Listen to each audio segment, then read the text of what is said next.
In the heart of Africa's ancient empire, a teenage prince ascended to power, promising a new era of unity and reform.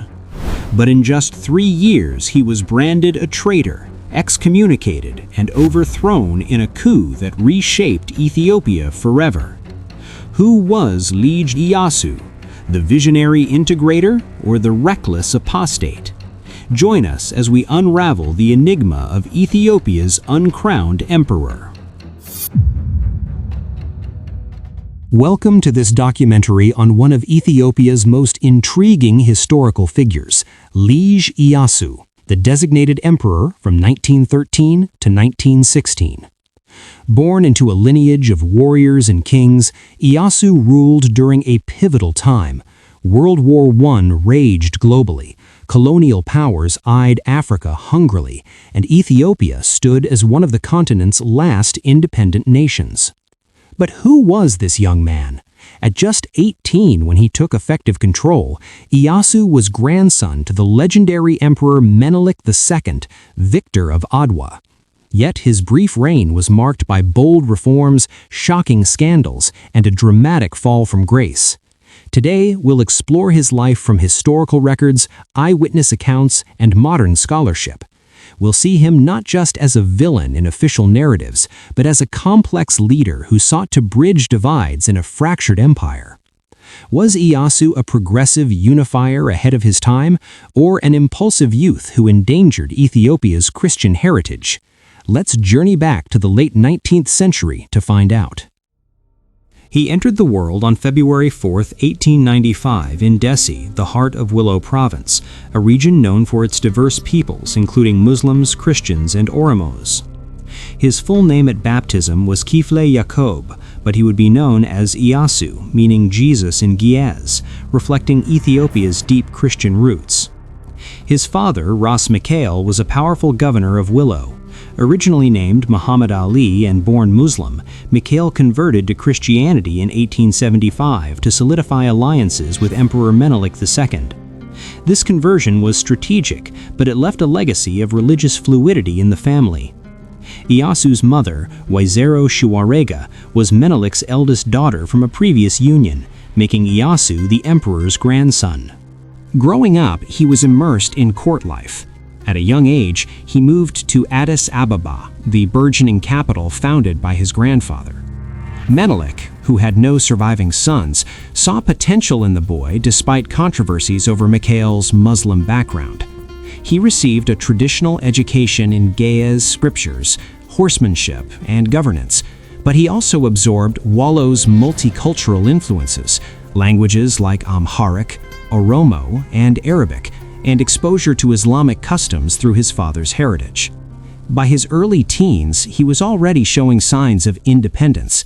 In 1910, at 15, he married Seble Wangil Hailu after annulling an earlier arranged marriage.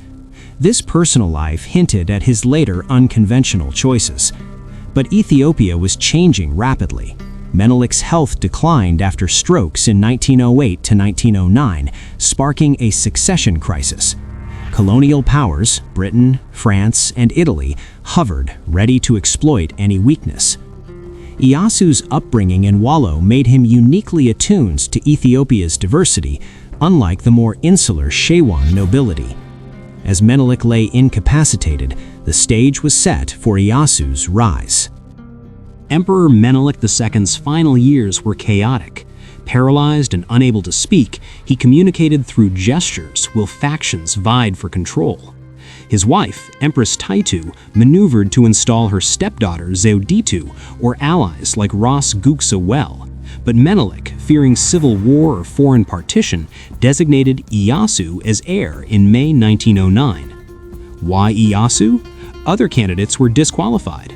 One grandson had health issues, Zewditu was deemed unfit as a woman in a male-dominated tradition, and another relative was unpopular. At 14, Iyasu was young, but his father's loyalty and Wollo's military strength made him viable. Ras Tesema Nadev was appointed regent to guide him. Taitu's influence waned after a 1910 coup by nobles who confined her and affirmed Tesema's role. When Tessema died suddenly in April 1911, rumors of poisoning swirled. Iyasu, now 16, boldly asserted himself. He demanded a say in the regency and began using his own seal on documents, effectively ruling from May 1911. Menelek's death on December 12, 1913, was kept secret for months to avoid unrest. No public mourning occurred. His body was hidden, Taitu exiled to a mountain retreat. In January 1914, nobles pledged loyalty to Iyasu, elevating his father to Negus, king of the north. Yet he was never crowned, perhaps due to his youth or ongoing plots. He delegated daily affairs to Menelek's old ministers, but mocked them privately, calling them fattened sheep, and plotting to replace them with loyalists from Wollo and beyond. This ascension wasn't smooth. A 1911 coup attempt by Ras Abate failed. Soldiers demanded pay amid financial woes, and his father arrived with troops to bolster him. Iyasu traveled restlessly, raiding borders and clashing with the imperial bodyguard over palace access. These early signs hinted at a ruler more adventurer than administrator.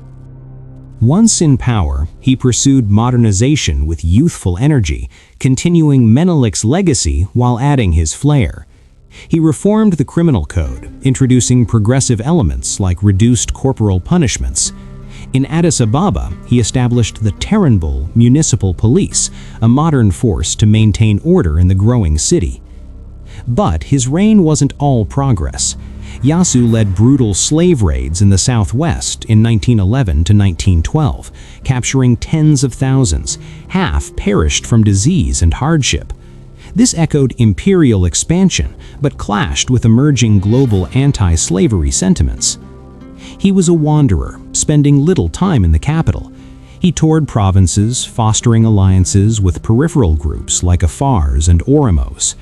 In 1914, he appointed Abduli Sadiq as governor of Ogaden, strengthening ties with Somalis, a move that alarmed British colonial officials.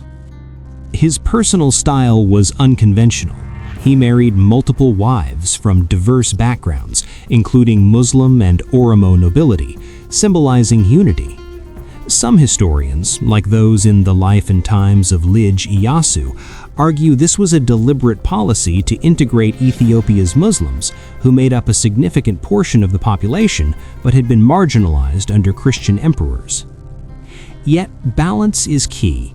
While progressive in intent, these actions were impulsive. He neglected finances, leading to insolvency, and alienated conservative Shoan elites by favoring outsiders.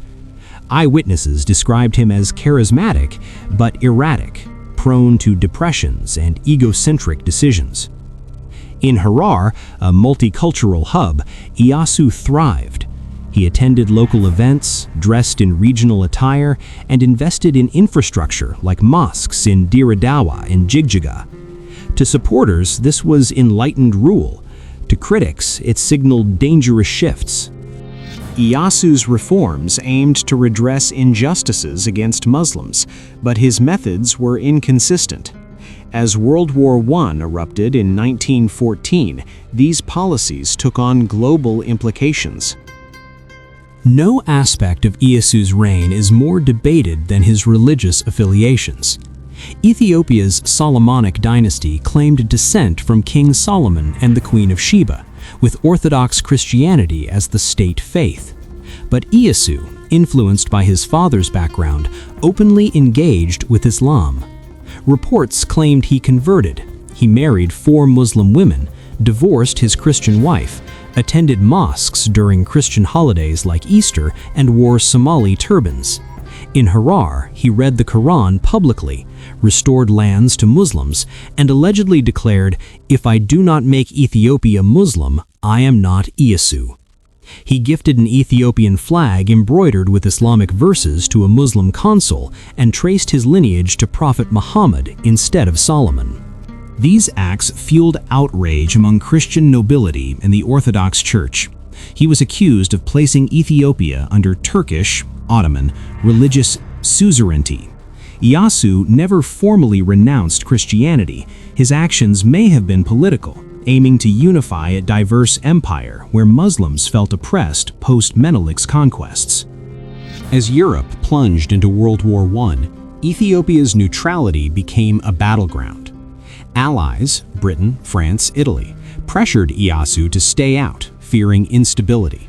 Central powers, Germany, Ottomans, saw opportunity, urging him to attack colonial holdings in Sudan, Eritrea, or Somaliland. Iyasu leaned toward the Central Powers. He supplied rifles to Muhammad Abdullah Hassan, fighting British forces, and negotiated secretly in French Djibouti. German agents promised support for a pan-Islamic uprising against allies. By 1916, discontent boiled over. On September 27, while in Harar, he was deposed by a coalition of nobles led by Fitarari Habte Georgis. Charged with apostasy, he was excommunicated by Abuna Matewos. Zauditu was proclaimed empress, with Dejejmak Tefari, future Haile Selassie, as regent and heir. Iyasu rallied forces, but his army was crushed at Mieso. His father, Negus Mikhael, marched with 80,000 men but was defeated at Segale on October 27, captured and later died in chains. He fled to the Afar Desert, evading capture for 5 years, living as a fugitive among sympathetic tribes. In 1921, he was betrayed and captured by Ras Gugza Araya Selassie, then imprisoned under house arrest at Fitch. His escape attempts continued, but he was recaptured in 1931. Under Zauditu, he lived comfortably, with his aunt advocating for him. But after her 1930 death and Haile Selassie's ascension, conditions harshened. Imprisoned at Gara Muleta Fortress, he died on November 25, 1935, amid the Italian invasion. Official cause? Natural, but rumors persist of poisoning by guards to prevent Italian exploitation. He was buried secretly, possibly at St. Marco's Church. Iyasu's legacy is polarized. Official histories under Haile Selassie vilified him as incompetent and heretical. Yet recent works like The Life and Times of Lij Iyasu highlight his visionary integration efforts, crediting him with early multiculturalism in a divided empire. His failures, impulsiveness, neglect of allies, doomed him. But his intent to modernize and unite endures as a what-if in Ethiopian history. Lij Iyasu remains an enigma, a young ruler whose bold vision clashed with tradition, leading to tragedy. In a world of empires and wars, his story reminds us of the fine line between reform and revolution. Thank you for watching. Subscribe for more untold African histories and share your thoughts below.